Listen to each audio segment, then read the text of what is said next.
Hello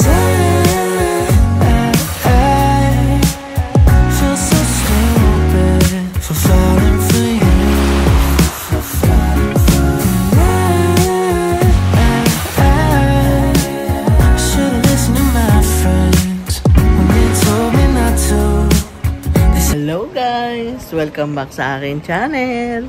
Medyo matagal-tagal kami nawala, no? Nabibisi talaga ako sa affiliate ko.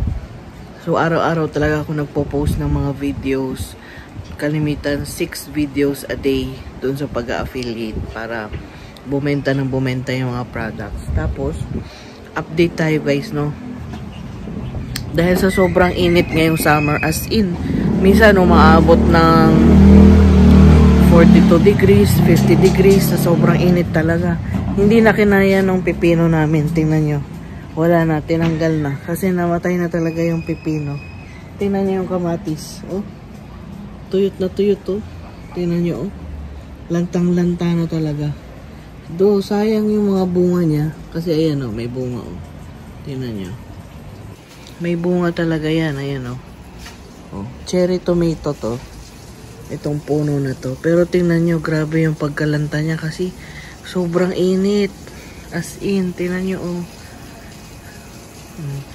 Tingnan nyo, nakahiga na lang yan ganyan. Diba? Sa nakamatis. Nandito, nilagay na namin sa may bubong. Oh, yan. Cherry tomato yan, eh. Kaya maliliit lang.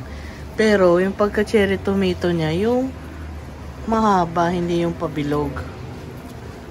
Yan o, tingnan nyo o. Nalanta na rin yung dahon. Nasa bubong na yan o. Nasa bubong na yan. Pero sunog pa rin yung dahon dahil sa sobrang init. Tingnan nyo. Tuyot na tuyot yung lupa niya o. Diba? Wala na rin yung pipino namin dyan. Namatay na din.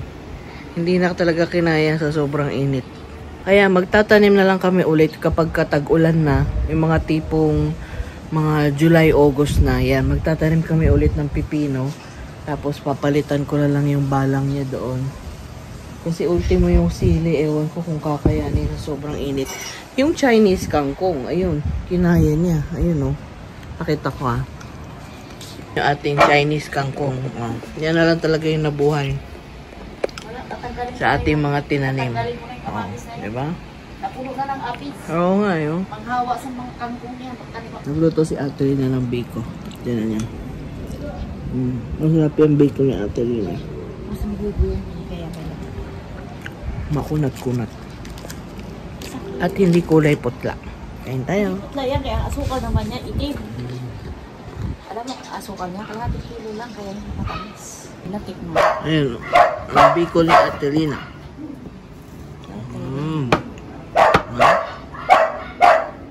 Yung mga na-harvest namin na tomato doon sa halaman na yon. Pero tatanggalin na ni Ate Lina kasi puro na aphids. So, ayan na yun. Ganyan kaliit yung cherry tomato. Tapos pahaba pa, hindi siya pabilog. Kakaiba yun, no? Malinis na yung doon namin, oh. Wala na yung balang-balang pati kamatis. Tinanggal na. Pati yung doon. Kasi nga marami na siyang aphids. Pero may iniwan kaming yun. Para magtubo siya ulit ng bago. Ito, sili naman yan. Sili. Di ba? Maaliwalas na. Sa tag-ulan na ulit tayo magtatanim ng bago.